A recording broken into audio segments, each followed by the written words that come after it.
On va peut-être pouvoir enchaîner sur la dernière présentation du topo arbovirose, enfin de la session arbovirose, avec le docteur Gérardin Patrick qui va nous parler du chikungunya et du profil génique des différents phénotypes évolutifs du chikungunya à partir des données transcriptomiques du projet ChicGen. Patrick, est-ce que tu nous entends? Oui, je suis en train de partager l'écran. Vous m'entendez? Super, oui, oui, très bien. Alors, donc, je vous remercie pour me donner l'opportunité en fait de présenter ce travail et de parler de mon expertise donc sur le suivi de cohorte en fait du chikungunya. C'est une des particularités en fait du centre d'investigation clinique de la Réunion d'essayer de continuer à suivre cette épidémie de 2005-2006. Donc, je vais replonger malgré l'introduction faite ce matin par Loïc, je vais replonger un peu dans le contexte de cette épidémie qui a été le premier cas d'école en fait pour faire de la recherche sur les arbovirus à grande échelle.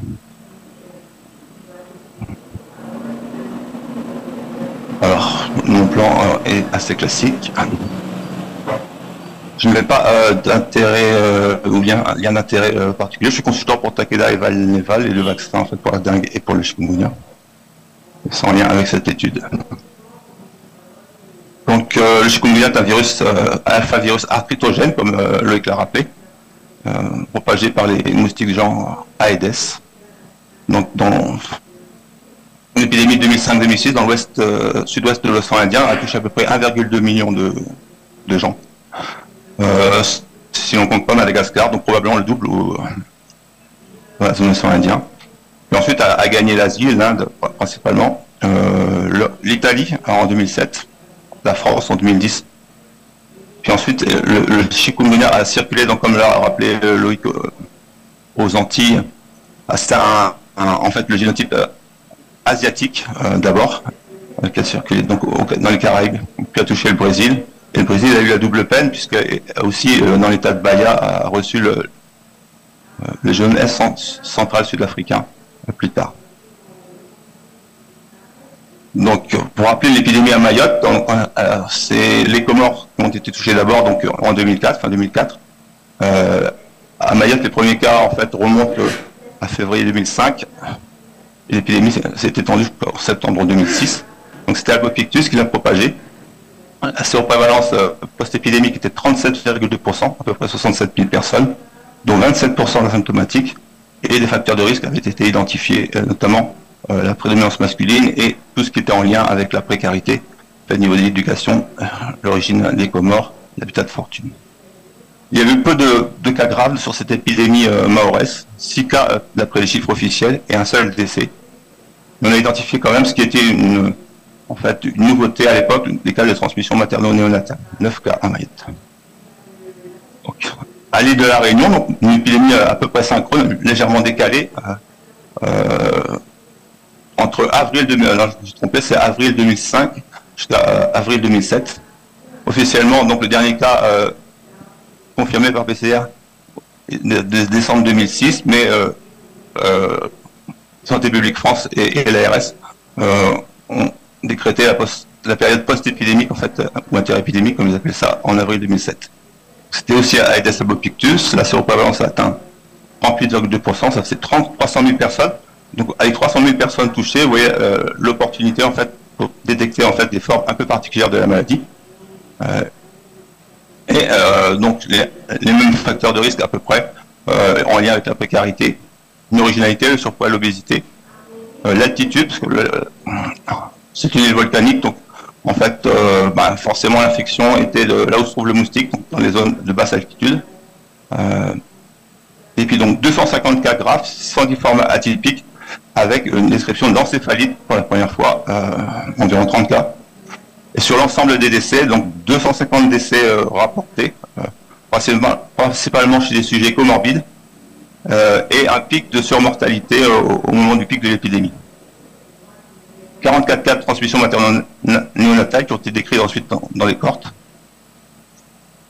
Donc sur le plan clinique, donc un rappel en fait que donc avec des images en fait inspirées de Fabrice Simon et d'Émile Javel, hein, puisque c'est leur photo. Donc sur la phase aiguë en fait, on a une manifestation essentiellement rhumatologique avec 95% d'arthralgie, des myalgies, des manifestations générales, on définit donc une phase aiguë, en fait, à partir de la 3e semaine jusqu'au 3e mois, où on retrouve à peu près les mêmes manifestations et s'installe la fatigue qui peut durer, donc, et les troubles de l'humeur qui apparaissent pour le vasomoteur. Donc, ensuite, au-delà du 3e mois, donc, on définit ce qu'on appelle la phase chronique, qui est encore essentiellement portée par des manifestations rhumatologiques, mais là, à partir du 3e mois, en fait, vous êtes déjà en fait exposé au problème de suivi des corps, qui est l'attrition. Et donc là, je vous rapporte des chiffres qui sont plus les chiffres des corps cliniques ou des corps de gendarmes d'Émilie Javel et de Fabrice Simon, mais les données réunionnaises en population. Et donc, on avait 40% en fait de la premialgie chronique, donc à 2 ans, 40% de fatigue chronique, donc avec un bon chevauchement de ces deux phénotypes. Et si on les somme, ça faisait une prévalence des manifestations chroniques à 50% à 2 ans. C'était 43% avec un intervalle de confiance qui montait un peu plus haut de 50% dans une méta-analyse de Pexao. Et on a continué à suivre nos participants avec à 10 ans donc une proportion de forme chronique qui était évaluée à 30%.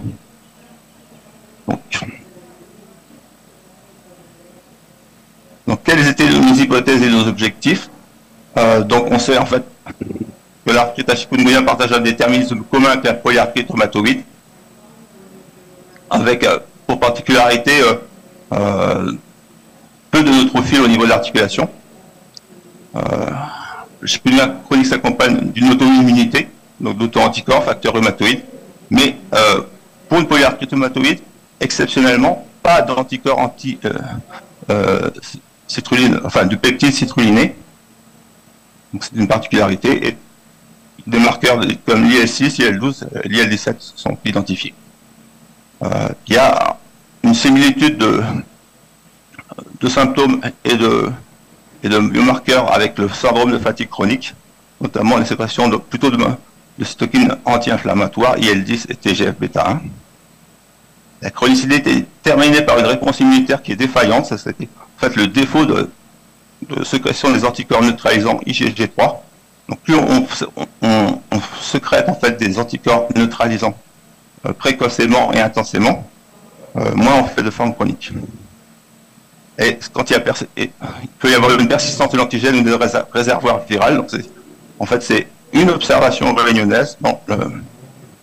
En fait, la capsule synoviale, en fait, dans les macrophages de la capsule synoviale, avait retrouvé en fait de l'antigène viral. Et donc, c'est une des hypothèses qu'il fallait vérifier. Donc, quels étaient nos objectifs? Identifier les marqueurs géniques du chikungunya chronique dans le scriptome des globules blancs, donc ce qu'on appelle le RNA sec. Identifier les marqueurs géniques du chikungunya non chronique. Inversement, donc les marqueurs qui sont protecteurs sont associés aux formes aiguës spontanément résolutives en moins de 3 mois. Identifier les voies de signalisation et mécanismes moléculaires impliqués dans la pathogénèse du chikungunya chronique. Identifier les maladies associées aux gènes et aux voies de signalisation moléculaires identifiées. Préciser parmi ces résultats lesquels pourraient être plus spécifiques en fait. D'endotype. L'endotype, c'est un phénotype en fait associé à un mécanisme. Et on identifiait nous dans notre corps donc bien entendu le rhumatisme chikungunya et puis 2 types de fatigue, le syndrome de fatigue chronique like. Donc nos enquêtes sont en fait des enquêtes téléphoniques au départ, et donc on appréhende les symptômes en fait d'après des données déclarées. Et donc c'est pour ça qu'on utilise le SFC like, car le syndrome de fatigue chronique ou encéphalomyélite myalgique est un diagnostic clinique, je tiens à le rappeler. Et donc, il associe en fait, dans notre définition,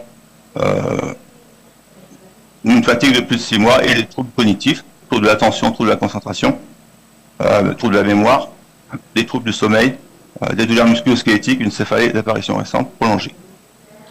Et la fatigue chronique sans les autres symptômes nous ont paru en fait donc assez spécifiques en fait des complications de chikungunya. Donc c'est une étude de génomique transcriptomique donc de RNA sec. Donc je vais vous rappeler quelques méthodes en fait de génétique, cette fois génétique humaine.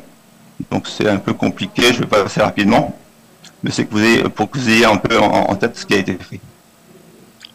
Donc le projet ChicGen, donc c'est un projet financé par l'ANR, qui est initialement un projet qui devait être collaboratif, donc en fait à la demande d'Yves Lévy à l'époque, président de la VISAN, qui avait parlé à Jean-François Zaguri, donc qui en fait dirige un laboratoire d'immunogénétique et de bioinformatique, donc au CNAM. Il nous a proposé de monter cette étude sur nos corps. Donc, et c'est devenu secondairement donc une collaboration aussi avec l'Institut Mont d'Or de recherche biomédicale pour le transcriptome, ceux finalement qui l'ont fait. Et puis pour lui donner le génome entier, ça sera donc le CEA qui va s'en emparer. Donc qu'est-ce qu'on a fait? Donc on a constitué une cohorte de 600 participants, 450 chics plus, 150 chics moins.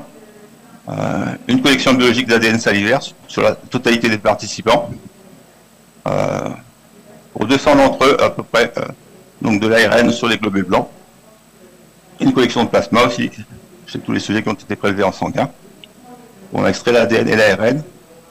Donc on a fait la partie GWAS, en fait, on a commencé au CNAM, et elle va être finie, donc je vous le dis au CEA, donc je n'ai pas encore les résultats. Et là je vous présente donc l'analyse en gros en fait du transcriptome. Donc la cohorte ChicGen, donc elle a été reconstruite à partir de plusieurs cohortes. Donc je vous l'ai dit, il y avait un problème d'attrition dans nos cohortes. Avec le temps, donc on perd des sujets, donc il fallait reconstituer une cohorte assez conséquente. Pour cela, on est parti donc d'un reliquat en population générale de l'enquête de séroprévalence, qui avait été faite entre août et octobre 2006, donc juste après l'épidémie, en fait, le pic de l'épidémie. On a utilisé en fait une cohorte un peu opportune en fait de diabétiques, parce que le CIC de la Réunion a été fondé en 2004 à partir d'une enquête en fait sur la prévalence du diabète, et on a pu les suivre et donc on leur a fait des sérologies opportunes au moment de l'épidémie. Donc on a inclus des patientèles de rhumatologues, donc de rhumatochiques, pour avoir un peu les phénotypes extrêmes, notamment les polyarthrite-rhumatoïdes. Et pour compléter la cohorte, parce qu'on avait toujours du mal à recruter, je rappelle que c'était en fait en période de Covid. Donc on a fait appel aux données de laboratoire du groupe hospitalier Sud Réunion, dont on avait la liste en fait, de la totalité des patients infectés. Donc au final, on a plusieurs cohortes qui représentent 50% de participants issus de la population générale et 50% issus d'un recrutement hospitalier. Toutes les expositions ont été confirmées par sérologie ou PCR. Donc on a isolé les PBMC donc sur tube ficole et CPT. Donc ça c'est une particularité, c'est que notre CRB a changé de technique en cours d'étude, donc ça peut poser problème. On a extrait l'ARN, on a séquencé par Illumina, pour contrôler la qualité. Donc on avait 43 millions de reads en moyenne, et un Phred score supérieur à 30, donc une bonne qualité d'extraction. On a analysé les gènes différemment exprimés. Et on a ce qu'on appelle rechercher donc, et éliminer les batch effects. Les batch effects, donc ça peut venir justement en fait d'un changement technique au niveau de la mesure de l'ARN. C'est quand en fait votre population est stratifiée et vos individus sont séparés, et donc il faut les éliminer pour avoir une lecture correcte en fait de votre transcriptome. Donc la technique c'est une bulk, c'est-à-dire qu'on fait du transcriptome sur l'ensemble des cellules, contrairement au single cell qui est un peu plus précis mais beaucoup plus coûteux, qui peut vous cibler donc les gènes exprimés dans les lymphocytes, dans les macrophages. Donc là c'est sur l'ensemble des cellules. Donc on a pris en compte les ontologies de gènes, c'est-à-dire les structures, les relations des gènes entre eux. Dans le portail Metascape, c'est classique. On a fait un enrichissement des voies de signalisation. On a enrichi les interactions protéines par string. On a recherché des mécanismes cellulaires par un réseau de coexpression des gènes. Donc ça, c'est des choses assez compliquées. Quels sont les résultats? Donc le transcriptome, donc généralement, donc on a inclus 600 personnes dans l'ensemble de la cohorte. On en a prélevé 244 au niveau sanguin. On a éliminé les asymptomatiques parce que classiquement, dans l'étude des formes chroniques, comme ça, c'est fait souvent, on élimine les asymptomatiques au départ, on ne prend que les symptomatiques. On a éliminé les parentés génétiques, et en séquençant le génome, on a pu se rendre compte qu'il y avait des liens de parenté, en fait, pareil, inavoués. Donc on les a éliminés pour l'analyse. Ça nous a laissé 219 sujets à analyser, donc 133 chroniques et 86 non chroniques. Quelle était la particularité de ces sujets? Comme dans toutes nos cohortes, essentiellement des femmes, donc on a un biais d'attrition et ensuite un biais de participation sur le référent bias, essentiellement des femmes, 65%. Ça c'est dans toutes les cohortes, c'est assez clair.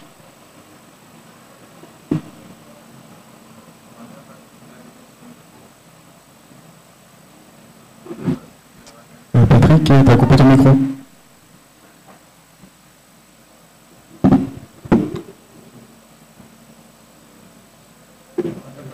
Allô?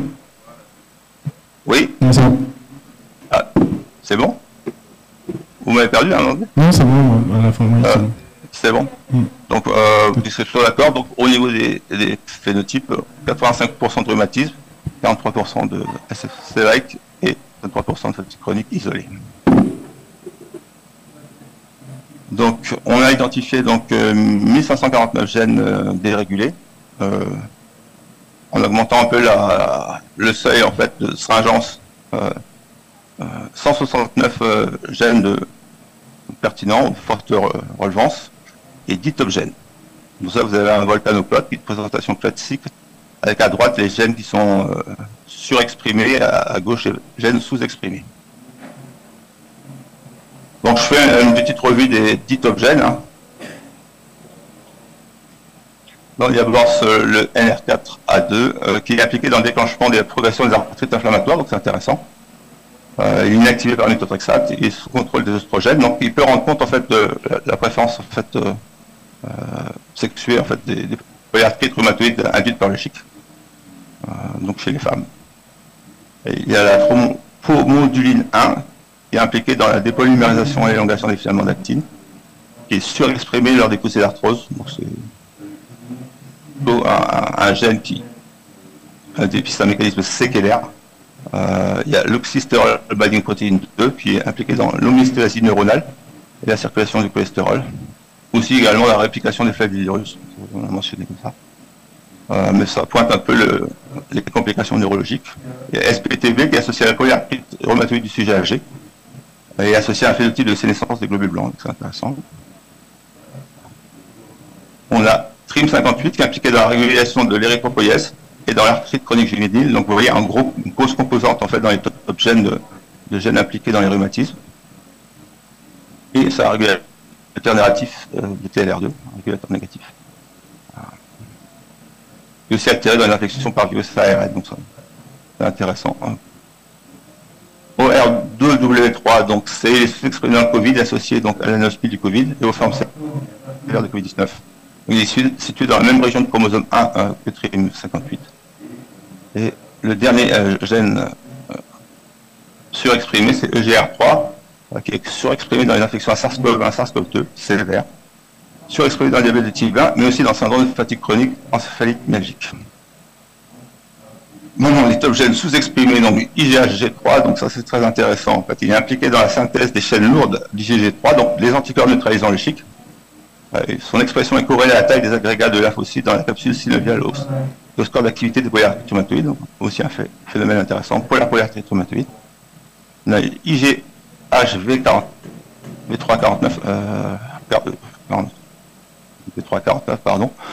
qui est impliqué dans la synthèse des zones hypervariables IgG3, donc aussi dans les anticorps neutralisants.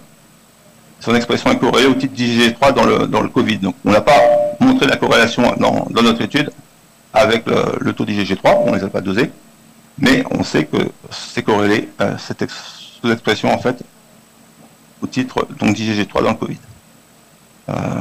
Et on a sémaphorine 6B qui est impliqué dans la guidance axonale, donc encore un gène indicateur de mécanismes neurologiques, les épilepsies et les déficiences intellectuelles. C'est aussi un marqueur du tabagisme chez les sujets qui sont atteints de polyarthrite rhumatoïde. Et on a pu vérifier sur nos données, effectivement, il est surexprimé chez les tabagiques, autant chez les hommes que chez les femmes. Chez les chroniques et chez les non chroniques.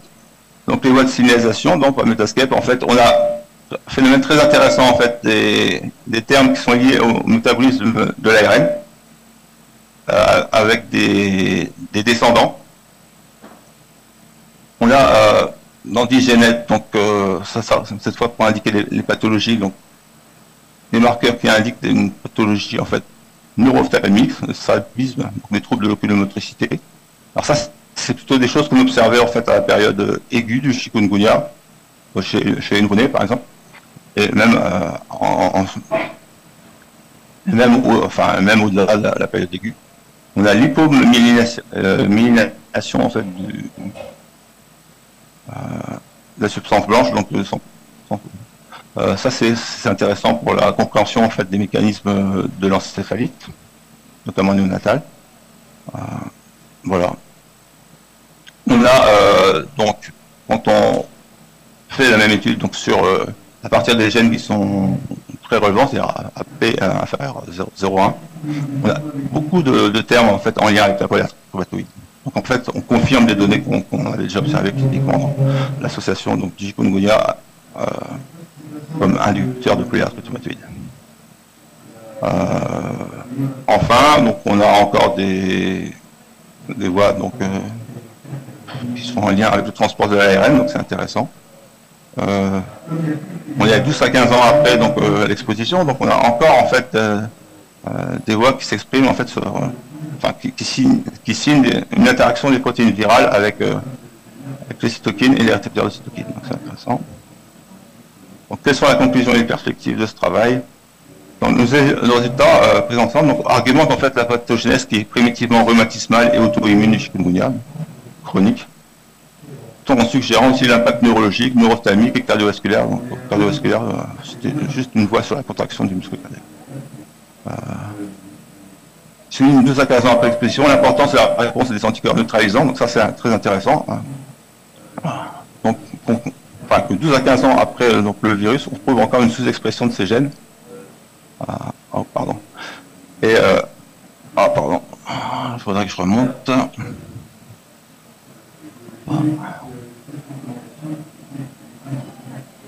Et enfin, ça questionne la susceptibilité chez les malades chroniques aux infections virales, puisqu'en fait on a des termes de transport de l'ARN, plusieurs sous-termes aussi également en lien avec le transport de l'ARN, le métabolisme de l'ARN. Donc, est-ce qu'il y a une susceptibilité chez les malades chroniques aux infections virales, ou bien est-ce qu'il y a un hypothétique réservoir viral silencieux persistant quelque part? C'est bien entendu pas d'après cette étude qu'on peut le montrer, il nous faudrait l'isoler par PCR. Donc, les suites à donner à ce travail, donc, on va poursuivre la même analyse en fait sur les endotypes, le FICR, le SFC, syndrome de fatigue chronique. On va préciser les résultats par exploitation de la collection biologique de plasma, parce qu'on peut faire des choses simples.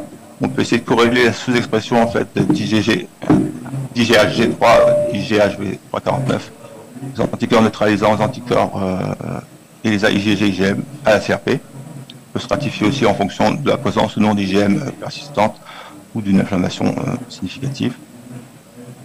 On va avec PIBIT rechercher le longitudinal viral par QRT-PCR, des fois que par hasard donc on trouverait des virus qui recirculent et qui pourraient exprimer donc en fait cette persistance d'une sous-expression en fait voilà, des anticorps neutralisants, ça serait intéressant. Enfin, des gènes codant la synthèse des anticorps neutralisants. Et enfin, on va préciser donc les bases génétiques par l'observation de nos observations par l'analyse du génome entier sur l'ensemble de la corps, puisque en fait c'était l'objectif principal, c'était une étude du génome entier.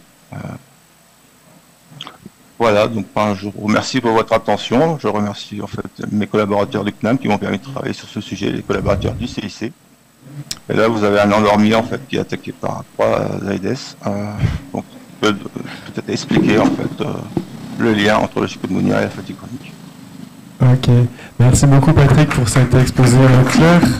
Et merci d'avoir réussi à mettre en lumière les dysrégulations géniques qu'on imaginait déjà cliniquement, et espérons que ce soit des pistes thérapeutiques plus précoces à exploiter pour les patients qui seront atteints par le chikungunya, parce que c'est vrai que j'ai pas en tête les chiffres de, je sais pas si tu les as, les chiffres de douleurs articulaires résiduelles qui nécessitent un suivi post-infection chic. Combien de patients vous avez eu en fait dans ces cohortes Enfin, surtout ceux qui prennent des douleurs articulaires. Comme je disais, et en fait, Émilie connaît bien, il y a un problème d'attrition. Donc, on peut connaître l'exactitude de la prévalence. Il faudra faire une étude en population, principalement. Et il y a aussi un biais de référence. C'est-à-dire que les gens qui viennent dans nos cohortes sont intéressés par mieux comprendre leur santé. Donc, c'est des sujets qui ont préférentiellement des douleurs. Donc, c'est forcément biaisé. Il faudra refaire une enquête, en fait, un peu de prévalence sur ces manifestations. Oui, tout à fait. Et on voit aussi qu'il y a une variabilité selon les épidémies. Il y a les données initiales à La Réunion. Moi, j'avais retenu autour de 50% à 2 ans de gens qui se déclaraient non guéris. Après, les symptômes restent polymorphes et on va dire le degré de vraie chronicité lié à des arthralgies, ça reste difficilement estimable, hein, comme l'a dit Patrick. Et après, selon les épidémies, les régions du monde, et peut-être il y a un effet souche ou population. Et donc, c'est vrai que les chiffres, les fréquences varient beaucoup, quoi. Merci beaucoup. Merci beaucoup. Démontrer j'apporte juste un commentaire en fait. Dans la méta-analyse de l'Enipexao à laquelle j'ai participé dans le papier publié dans Transaction en 2018. En fait, on montre qu'il y a plus d'arthralgie chronique avec la souche qui a circulé dans l'océan Indien. Tout à fait. Un peu moins avec la souche centrale sud-africaine initiale. Ouais, c'est aussi le sentiment que j'ai eu pendant l'émergence aux Antilles, moins de chronicité. Mais après, bon, ça dépend des cohortes, hein, et des comorbidités aussi, puisqu'on a vu, ça joue un rôle, le sexe, les comorbidités. En tout cas, merci pour tes travaux, Patrick. Oui, le RNA-sexe, c'est très compliqué, hein, ça génère beaucoup de données, et après, il faut leur donner un sens. Donc, bravo. Ouais, c'est vraiment difficile de suivre Enfin, toi, tu le sais, Billy, donc de suivre les patients au long cours, c'est très, très difficile. Ouais. C'est très très intéressant. Merci beaucoup pour ce congrès très intéressant. Merci à toi. C'est un plaisir en tout cas de te revoir aussi. Et donc on conclut la session arbovirose de La Réunion. Et du coup la prochaine session sera la session Guyane qui reprendra dans... Je ne sais pas si les modérateurs suivants sont là. Comment Il est 15h15. 14h30. On a 45 minutes de retard.